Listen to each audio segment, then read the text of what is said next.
CM DK ಸರ್ಕಾರದಿಂದ ಈಗ ಕಂಡು ಕೇಳರಿಯದಂತಹ ಶಾಕ್ ನೀಡಲಾಗ್ತಾ ಇದೆ. ಬೆಂಗಳೂರಿನ ಮಂದಿ ಈ ಸುದ್ದಿಯನ್ನ ಒಮ್ಮೆ ನೋಡಲೇಬೇಕು.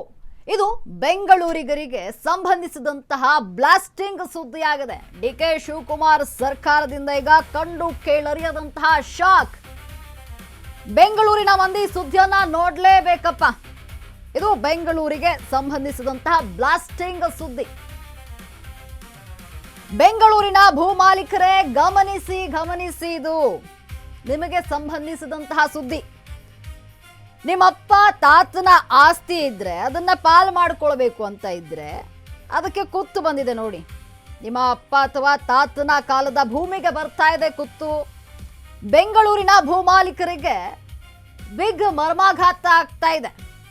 ಇದು ಅಶ್ವವೇಗ ಬಯಲು ಮಾಡ್ತಾ ಇರುವಂತಹ ಅತಿ ದೊಡ್ಡ ಸುದ್ದಿ ನೋಡಿ. ನಿಮ್ಮ ತಂದೆ ಅಥವಾ ನಿಮ್ಮ ತಾತನ ಆಸ್ತಿ ಇರುತ್ತೆ, ಅದನ್ನ ಹಂಚ್ಕೊಳ್ಬೇಕು ಅಂತ ನೀವು ಅನ್ಕೊಂತಾ ಇದ್ರೆ ಅದಕ್ಕೆ ಕುತ್ತು ಬಂದಿದೆ ನೋಡಿ. ಈಗ ಡಿ ಕೆ ಶಿವಕುಮಾರ್ ಸರ್ಕಾರದಿಂದ ಕೇಳರಿಯದಂತಹ ಒಂದು ಶಾಕಿಂಗ್ ಸುದ್ದಿ ಮಾಸ್ಟರ್ ಪ್ಲಾನ್ ಮಾಡ್ತಾ ಇದೆ.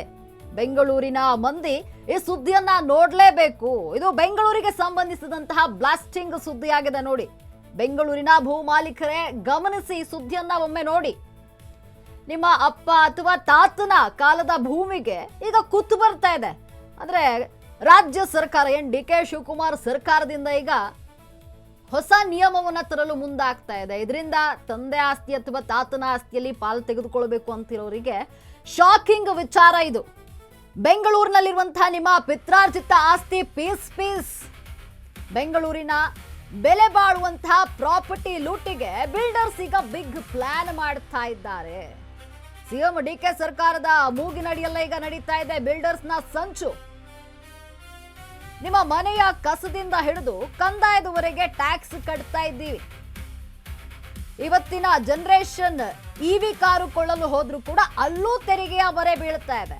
ನಮ್ಮ ಆದಾಯಕ್ಕೂ ತೆರಿಗೆ, ಕೊಳ್ಳ ಕಾರುಗಳಿಗೂ ಕೂಡ ರಸ್ತೆ ತೆರಿಗೆಯ ಒಂದು ಭಾರ ಇರುವಂಥದ್ದು ನಮಗೆ. ಈಗ ಪಿತ್ರಾರ್ಜಿತ ಆಸ್ತಿಯಲ್ಲೂ ಕೂಡ ಪಾಲು ಕೇಳುವಂತಹ ಮೂಲಕ ಸರ್ಕಾರ ಪ್ರಹಾರವನ್ನ ಮಾಡ್ತಾ ಇದೆ ನೋಡಿ. ಈಗ ನಮ್ಮ ಪೂರ್ವಜರ ಆಸ್ತಿ ಇದೆ, ಆಸ್ತಿ ಪಾಲಿಗೆ ನಿಂತ್ರೆ ಸರ್ಕಾರಕ್ಕೂ ಇಲ್ಲಿ ಪಾಲಿನ ಬರೆ. ಹೊಸ ಕಾಯ್ದೆ ಜಾರಿಗೆ ತಂದು ಆಸ್ತಿ ಪಾಲನ್ನ ಕೇಳಲು ಡಿ ಕೆ ಸರ್ಕಾರ ಈಗ ನಿಂತಿದೆ. ಬೆಂಗಳೂರಿನಲ್ಲಿ 2000 ಚದರ ಮೀಟರ್ಗಿಂತ ಆಸ್ತಿ ಇದ್ದಲ್ಲಿ ಅದರಲ್ಲಿ ಪಾಲು ಕೊಡಬೇಕಾಗತ್ತೆ.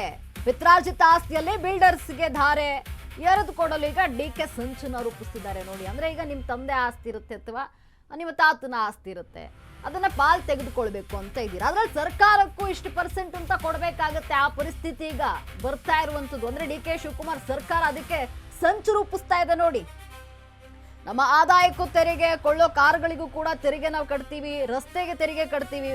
ಅಂದ್ರೆ ಇವತ್ತು ಎಲ್ಲದಕ್ಕೂ ತೆರಿಗೆ ಕಟ್ತಾ ಇದ್ದೀವಿ. ಕೊನೆಗೀಗ ನಮ್ಮ ಆಸ್ತಿ ವಿಚಾರಕ್ಕೂ ಬಂದ್ಬಿಟ್ಟಿದ್ದಾರೆ. ನಮ್ಮಲ್ಲಿ ಅಂದ್ರೆ ನಮ್ಮ ತಾತ ಅಥವಾ ತಂದೆಯ ಆಸ್ತಿ ಏನಿರುತ್ತೆ ಅದರಲ್ಲಿ ನಾವು ಪಾಲ್ ತೆಗೆದುಕೊಳ್ಬೇಕು ಅಂತ ಅನ್ಕೊಂಡ್ರು ಅದರಲ್ಲೂ ಸರ್ಕಾರಕ್ಕೆ ಪಾಲ್ ಕೊಡಬೇಕು. ಆ ಪರಿಸ್ಥಿತಿ ಈಗ ನಿರ್ಮಾಣ ಆಗ್ತಾ ಇದೆ. ಅದಕ್ಕೆ ಸರ್ಕಾರ ಒಂದು ಸಂಚನ್ನ ರೂಪಿಸ್ತಾ ಇದೆ ಡಿ ಕೆ ಶಿವಕುಮಾರ್ ಸರ್ಕಾರ ನೋಡಿ. ಸಿಎಂ ಡಿ ಕೆ ಸರ್ಕಾರದ ಮೂಗಿನಡಿಯಲ್ಲೇ ನಡೀತಾ ಇದೆ ಬಿಲ್ಡರ್ಸ್ ಸಂಚು. ನಮ್ಮ ಮನೆಯ ಕಸದಿಂದ ಹಿಡಿದು ಕಂದಾಯದವರೆಗೂ ನಾವು ಟ್ಯಾಕ್ಸ್ ಪೇ ಮಾಡ್ತೀವಿ. ಇವತ್ತಿನ ಜನರೇಷನ್ ಇವಿ ಕಾರು ಕೊಳ್ಬೇಕು ಅಂದ್ರೂ ಅದಕ್ಕೂ ಕೂಡ ಟ್ಯಾಕ್ಸ್ ಕಟ್ತೀವಿ. ನಮ್ಮ ಆದಾಯಕ್ಕೂ ತೆರಿಗೆ ಕಟ್ತೀವಿ. ನಾವು ತೆಗೆದುಕೊಳ್ಳುವಂತಹ ಕಾರು, ರಸ್ತೆಗೆ ಎಲ್ಲದಕ್ಕೂ ಕೂಡ ನಾವು ಟ್ಯಾಕ್ಸ್ ಪೇ ಮಾಡ್ತಾ ಇದೀವಿ. ಈಗ ನೋಡಿ ಪಿತ್ರಾರ್ಜಿತ ಆಸ್ತಿಗೂ ಬಂದ್ಬಿಟ್ಟಿದೆ ಸರ್ಕಾರ.